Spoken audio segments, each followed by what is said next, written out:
Pastor Praveen అనుమానాస్పదమైనటువంటి మృతి. So ఇప్పటి వరకు కూడా 10 రోజులు గడుస్తున్నా కూడా పోస్ట్ మార్టం రిపోర్ట్ అనేది రాలేదు. సో ఇది ఎందుకని ఆలస్యం అవుతుంది? సమాజంలోని భావోద్వేగాల మధ్య జరుగుతున్నటువంటి సంఘర్షణ. ఈ సంఘర్షణని తక్కువని ఒకేసారి పోలీస్ డిపార్ట్మెంట్ రివీల్ చేయదు. ఇది ఎంతవరకు కరెక్ట్, పూర్తిగా అది కరెక్ట్ అని నిర్ధారించుకున్న తర్వాతే పోలీస్ డిపార్ట్మెంట్ ముందడుగు వేయడానికి అవకాశం ఉంటుంది. గబుక్కని ఇది మర్డరు, ఇది లేకపోతే సూసైడ్, లేకపోతే ఎవరైనా చంపారని ఎవరు చెప్పరండి. దేనికైనా కొంత సమయం పడుతుంది. వాస్తవంగా ఇది హత్య అని జరగడానికి కారణం ఆయన హిందువులపై చేసిన వ్యాఖ్యానాలు, చాలా నీచమైన వ్యాఖ్యానాలు చేశారు. ఒకప్పుడు ఆయన బ్రతుకున్నప్పుడు అంత నీచమైన వ్యాఖ్యానాలు చేసిన ధర్మిల ఆయన అనుమానాస్పద మృతి చెందినప్పుడు అలాంటి వ్యక్తులే చంపేశారు అని చెప్పేసి పాస్టర్లు అందరూ ముందుకు వచ్చి పెద్ద గందరగోళం సృష్టించారు. తర్వాత ఏం తెలిసింది, ఇతను ఆ కారణం చేత కాదు వేరే కారణం చేత చనిపోయాడు అని కొన్ని సంఘటనలు చూపిస్తున్నాయి. ఒక్కొక్కరు సెలవుల పొలవుల కింద అల్లుతూ అది అది అది ప్రవీణ్ కాదని కొంతమంది, ప్రవీణ్ అని కొంతమంది, బండి ప్రవీణ్ కాదని కొంతమంది, ప్రవీణ్ అని కొంతమంది, దూకుని పెట్టారని కొంతమంది. ఇంత రాద్ధాంతం జరుగుతున్న సందర్భంలో దీన్ని కొంచెం సద్దుమణిగిన తర్వాత పూర్తి వివరాలు వెల్లడించాలనే ఉద్దేశంతో పోలీస్ డిపార్ట్మెంట్ ఉంటుందనే ఆలోచనలో నేను ఉన్నాను. సో గత వారం రోజుల నుంచి చూస్తున్నాం, రోజుకొక వీడియో అయితే బయటికి రావడం జరుగుతుంది. సో ఈ వీడియోలో మీడియా వాళ్ళు ప్రవేశపెట్టకుండా డైరెక్ట్ పోలీస్ వాళ్ళే ప్రవేశపెడితే బాగుంటుంది కదా. అది నిజమే, పోలీస్ డిపార్ట్మెంట్ ఇస్తేనే వీళ్ళు పెడతారా మీడియా, లేకపోతే చాలా పెద్ద ప్రమాదం రేపు కేసులు అవుతాయి. అంటే ఇప్పుడు వీళ్ళు కూడా పెడుతున్నారు కదా ఫేక్ అని, ఫేక్ వీడియోస్ జరుగుతాయి కదా. అదే ఇప్పుడు ఇతను తాగి చనిపోయాడని కొంతమంది అంటున్నారు. అంటే పోలీస్ డిపార్ట్మెంటే చెప్తుంది కదా ఇప్పుడు వచ్చిన అవస్థలు. వ్యక్తి ప్రయాణంలో అన్ని బ్రాండ్లు, ఒక సవేరా లిక్కర్ మార్ట్ లో 2 బడ్వైజర్ బీర్లు తీసుకున్నాడు, 2 1990 బకాడి తీసుకున్నాడు, ఇంకోటి జిన్న తీసుకున్నాడు. సో అక్కడ నుంచి మళ్ళీ ఏదో కోదాడ దగ్గర మళ్ళీ అక్కడ కూడా మద్యం తీసుకున్నాడు అన్నాడు. మళ్ళీ అక్కడ ఏలూరు దగ్గర కూడా మళ్ళీ బకాడి హాఫ్ తీసుకున్నాడు. ఒక సుదీర్ఘమైనటువంటి ప్రయాణంలో సో ఇలాంటి అది కూడా ఎండలు మండిపోతున్నాయి. సో అలాంటి టైంలో ఎన్ని రకాల బ్రాండ్లు తాగి మనిషి ప్రయాణం చేయాల్సినటువంటి అవసరం ఉందంట. నేను నిజంగా ఆయన తాగాడని అనుకుంటే వాస్తవంగా ఆయన ఏదో మృత్యువు కోసం వెళ్తుంటా అనిపిస్తుందో తప్ప, నేను చనిపోవాలని నిర్ధారించుకుని వెళ్తున్నట్టుందో తప్ప అతనికి యాక్సిడెంట్ అయినట్లేదు.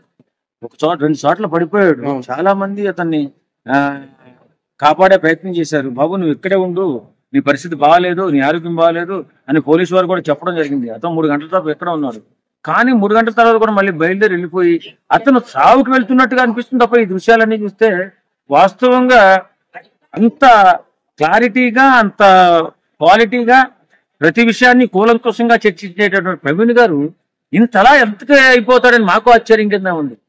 అతను ఏదన్నా ఇబ్బంది పడ్డా ఏం అర్థం కావట్లేదు. అంటే మీకు అక్కడ యాక్సిడెంట్ లో జరిగిన హెల్మెట్, వీళ్ళు చూపెడుతున్న విజువల్స్ లో, CCTV ఫుటేజ్ లో 2 సేమ్ లేవన్నమాట. అది వేరే ఉంది, ఇది వేరే ఉంది. బ్రాండ్ చూపిస్తుంది, షాప్ లో జావా బ్రాండ్ లేదు. సో ఇవన్నీ అనుమానాలు వస్తున్నాయి. ఈ అనుమానాలకి ఎప్పుడో దీన్ని ఎవరు నమ్మడానికి లేదండి. కొంతమంది కొంత మార్పులు చేసి పెడుతున్నారు. కొంతమంది మతోన్మాదులు ఏమన్నారంటే ఆయన చనిపోయే 11:30కు యాక్సిడెంట్ అయితే ఎవరికి తెలియకముందే కొంతమంది 8 గంటలకు హమారా ప్రసాద్, కర్ణాకర్ సుగ్నా లాంటి వాళ్ళు ఇతడు ఎక్కడో తప్ప తాగి చచ్చిపోయాడు అని పోస్ట్ మార్టం లో వస్తుందని చెప్పడం జరిగింది. ఇంకోటి చనిపోకముందు అంటే యాక్సిడెంట్ 11:30 అయింది, ఎవరికి తెలియకముందే పొద్దున 8 గంటలకి ఎవరికి తెలియకముందే వీళ్ళు ఫేస్బుక్ లో పోస్ట్ పెట్టడం జరిగింది. ఇంకోటి కర్ణాకర్ సుగ్నా ఏమని పెట్టారంటే ప్రీ ప్లాన్ మర్డర్ అంటే ఏంటో మీకు చూపిస్తాం అని వాళ్ళు చెప్పిన పదంగా చూస్తే ఈ అనుమానాలన్నీ కూడా రావడం జరుగుతుంది. ఇప్పుడు ఎవరైతే ఎవిడెన్స్ ఉందన్నారో వాళ్ళందరినీ పోలీసులు పిలిపిస్తున్నారు. ఏం ఎవిడెన్స్ ఉందో చెప్పమని.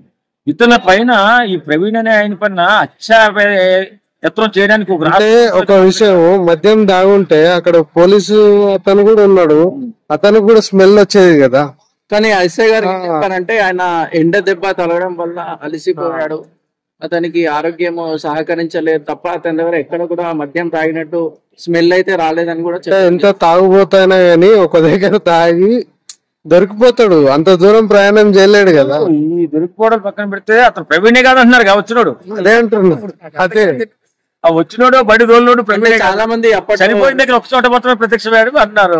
అప్పట్లో ఒక సినిమా రాజశేఖర్ అది ఒక ఇంజెక్షన్ ఇచ్చారంటే అది ఆ వ్యక్తి కావాలనే చావుకి ఎదురెళ్తాడు, ఏం చేస్తాడో అతనికి తెలియదు.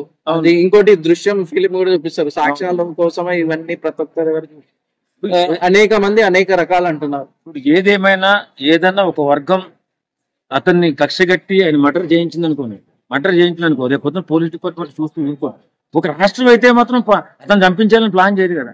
రాష్ట్రంలో ఉన్నటువంటి పాలకులు కానీ వీళ్ళు సంపాదన ప్లాన్ చేయరు కదా. ఏ వర్గమైనా సంపాదన ప్లాన్ చేస్తే పోలీస్ డిపార్ట్మెంట్ తెలుగు తక్కువ ఏం కాదు కదా, చాలా ఇంటెలిజెన్స్ ఉంటాయి, అన్ని డిపార్ట్మెంట్ ఉంటాయి కాబట్టి అతను ఈజీగా పట్టేసుకుంటుంది. ఈ రోజు కాకపోతే రేపైనా తేలాల్సిందే. ఈ లోపే ఎవరికి వచ్చినట్టు వాళ్ళు రిపోర్ట్లు ఇచ్చేస్తుంటేనే కొంచెం అనుమానం ఎక్కువైపోతుంది. పోస్ట్ మార్టం రిపోర్ట్ రానికి ఎన్ని రోజులు టైం పడుతుంది మనం చెప్పలేమండి. పోలీస్ డిపార్ట్మెంట్ ఏం ఆలోచిస్తుందో మనం ఏం చెప్పగలుగుతాం. అంటే ఆల్రెడీ చూసాము మనము, అతడు చనిపోయిన సంఘటన స్పాట్ దగ్గరికి ఒక వేలాది మంది 50,000 మంది క్రైస్తవులు వచ్చి ధర్నాలు చేయడం, అదేవిధంగా హైదరాబాద్ లో అతని అంతిమ యాత్రలో కూడా వేలాది మంది క్రైస్తవులు రావడం వచ్చారు. మళ్ళీ దాని తెల్లారి కూడా క్రైస్తవులు ధర్నాలు చేయడం, ఇది ప్రభుత్వం పైన ఎఫెక్ట్ పడే అవకాశం ఉంది కాబట్టి దీన్ని కొంచెం నాంచే ధోరణి చేస్తున్నారు. లోకేష్ గారు కూడా స్పందించారు, వేరే పార్టీ వాళ్ళు కూడా స్పందించారు. ఇది పూర్తిగా రాజకీయంగా మారిపోయింది. జగన్బాబు జగన్ ప్రభుత్వంలో పనిచేసేటటువంటి కొంతమంది పాస్టర్లు కూడా వచ్చి నానా దుర్భాషలు ఆడారు. ఎవరో ఒక పాస్టర్ తెల్లగడ్డమైన నోటు కొంచెం బుద్ధి తిట్టాడు, నేను ఒకసారి బయలుపడితే నరికిపోతే నాకు ఎవరిని నరుకుతాడు అతను, ఎవరిని ఎవరు చంపాడో తెలిస్తే ఆయన నరుకుతాడు. వాళ్ళు మంచోళ్ళు కాదు. అంటే మేము బైబుల్ పక్కన పెడితే మేము కూడా రౌడీలు, కాకపోతే ఇప్పుడు బైబుల్ పట్టుకున్నాం. మరి ఎవడు నువ్వు అంత పెద్ద రౌడీ అయితే నువ్వు ఎవడు చంపాడో కనిపెట్టి ఫస్ట్. ఫలానా రౌడీగా వాళ్ళ రోజులు చంపారని కనిపెట్టగలిగితే నువ్వు పెద్ద రౌడీవే. ఇప్పుడు ఏదైనా ఇలాంటి రెచ్చగొట్టే ప్రసంగాలు ఎవరు చేయకూడదు. తర్వాత కులాల మధ్య శుచి కానీ మతాల మధ్య శుచి కానీ మాట్లాడకూడదు. ఫస్ట్ ఎప్పుడైతే మన పవన్ కళ్యాణ్ ఆవిర్భావ సమస్య అది పిఠాపురంలో పెట్టారో అక్కడ ఘాటైన విమర్శలు చేయడం జరిగింది. ఒక హిందూకో ముస్లింకో ఒక క్రిస్టియన్ కో ముస్లిం కో ఏదైనా జరిగితే ఇప్పటికీ రాష్ట్రం అగ్నిగుండం అయ్యేది. ఇప్పుడు హిందువులు కాబట్టి ఎంత శాంతియుతంగా ఉన్నామో అది చెప్పడం జరిగింది. సో దానికి కూడా చాలా ఘాటు. దానికి దీనికి ఏం సంబంధం ఉంది?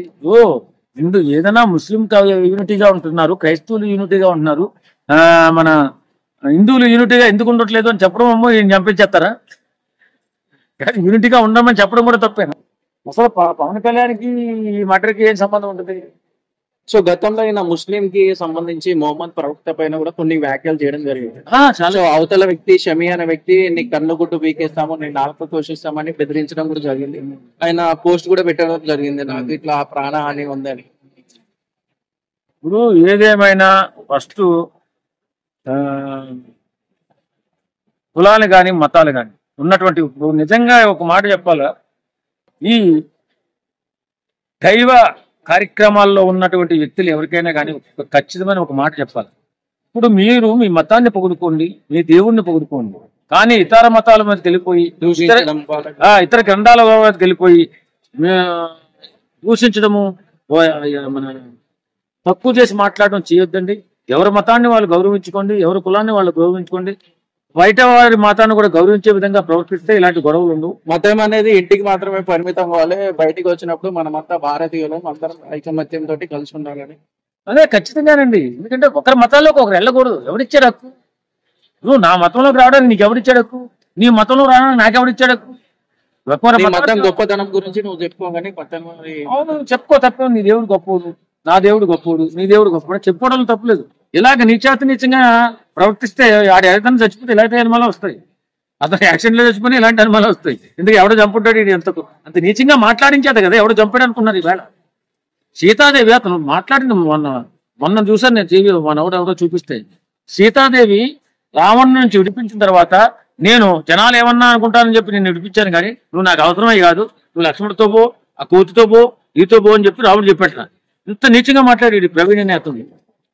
మరి అలాంటి మాటలు మాట్లాడితే ఎవరు చంపాడని అనుకుంటారు ఎవరు? ఎందుకంటే అంత నీచంగా ఉన్నవారి గ్రంథాలని వాళ్ళ కథల్ని మార్కింగ్ చేసి చెప్పకూడదు. అసలు నీకేం పని, నాకేం పని? కాబట్టి కులాల మధ్య మతాల మధ్య శిక్ష లేకుండా ప్రతి ఒక్కరూ ప్రవర్తించాలని కోరుకుంటారు. Thank you.